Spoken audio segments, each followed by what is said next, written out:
Since the December 3rd emergency martial law incident, 104 citizens have filed lawsuits seeking compensation from former President Yoon for mental damages. Today, the court delivered its first official ruling, stating that it is clear the citizens suffered harm and ordering compensation of 100,000 won per person. If this ruling is finalized, it could lead to a significant rise in the number of citizens filing claims for damages. This report is brought to you by Park Yoon. Former President Yoon has been held liable for damages for the first time over the December 3rd emergency martial law incident. The Seoul Central District Court ruled in favor of 104 citizens who filed a damages lawsuit against former President Yoon, marking a major legal decision. As a result, former President Yoon must compensate the citizens who filed the lawsuit with 100,000 won each.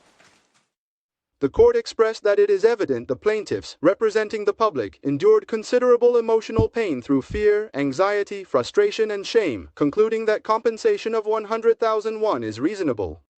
The court clearly recognized the causal link between the December 3rd emergency martial law and the mental harm suffered by the citizens. In a previous damages lawsuit involving former President Park Geun-hye, who was impeached over the corruption scandal, the court dismissed the case, ruling that there was no clear link between the illegal acts and the mental harm claimed. With the court firmly siding with the citizens, public attention is now turning to the outcomes of other ongoing or upcoming civil lawsuits related to the case.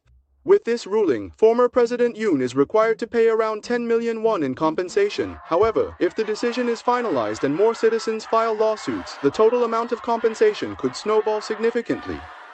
Before delivering the verdict, the court stated that the declaration of emergency martial law had both substantive and procedural flaws. This marks the first court ruling to deem the martial law illegal, following the Constitutional Court's impeachment decision.